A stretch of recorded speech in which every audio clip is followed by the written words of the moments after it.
Hello guys, in today's video, I'm going to show you how to easily encrypt a file in Windows 10 or 11.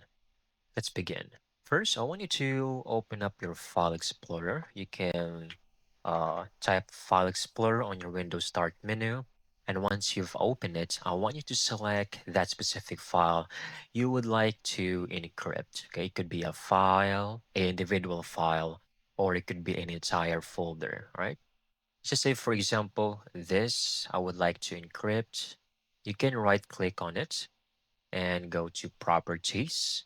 Here you will have a bunch of options or a bunch of tabs. Just go to General and here click on Advanced. Make sure to select this Encrypt Contents to secure data.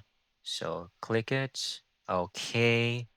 And once you hit on apply, it will pop up a new warning message. Here we have encrypt the file in its parent folder or encrypt the file only. So since this is the only individual file we'd like to select, choose this or whatever suits you the best.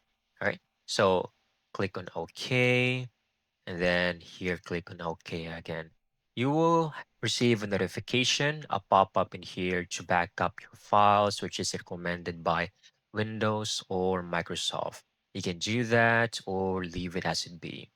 That's it. That's how you can easily get this done. Thank you so much for watching. I hope you found this video very helpful.